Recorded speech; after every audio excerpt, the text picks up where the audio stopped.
Right, this is just a little short video. I've got the back axle back into place, and I've seen on the forums that I haven't tightened up the U-bolts right up yet, because I've seen on some forums that the springs need to settle a little bit when it's lowered down, so I'll be lowering it down with its wheels on to get the springs to settle, because they've been for a couple of months and the curves opened up a little bit, so they sit a bit high. So as you can see, that's all been repaired under there, and again at this side, that's all been repaired. It's all been schultzed underneath. I've got the brake pipes fitted on and everything in that respect. The spring hangers, again, they've all been fitted, and you can see where I made all the repairs, so I'm quite satisfied with the way that that's gone.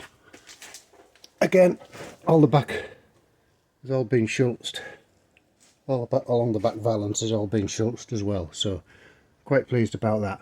Now the fuel tank, when I put the fuel tank on, I've ordered these little rubber strips, and apparently the seat along the ribs under the boot, these sit in situ and stop the corrosion between the two metal surfaces. So there's 4 of those that sit nicely in between the ribs.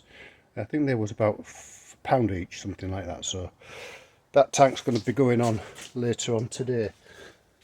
Yeah, so there's the lowering kit. It drops the rear, I believe, by about 1.5 inches, and it makes it the same height as the rubber bumpers. But if anybody's got any comments regarding that and knows a little bit more about that setup, can you just let me know in the comments? But yeah, the springs have put the more of the rack have been disconnected from the car, so you've got to drop it down before you tighten these up. You've got to let the springs settle, and then you can tighten these up under here, which I'll do later on. So yeah, there we go.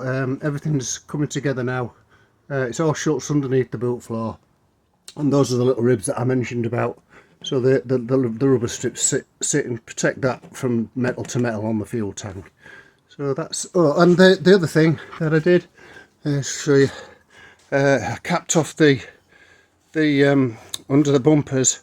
I put a little cap, welded a cap on there, and I seam sealed along the top, and you can see that little ridge there is where I taped up where the lights sit over.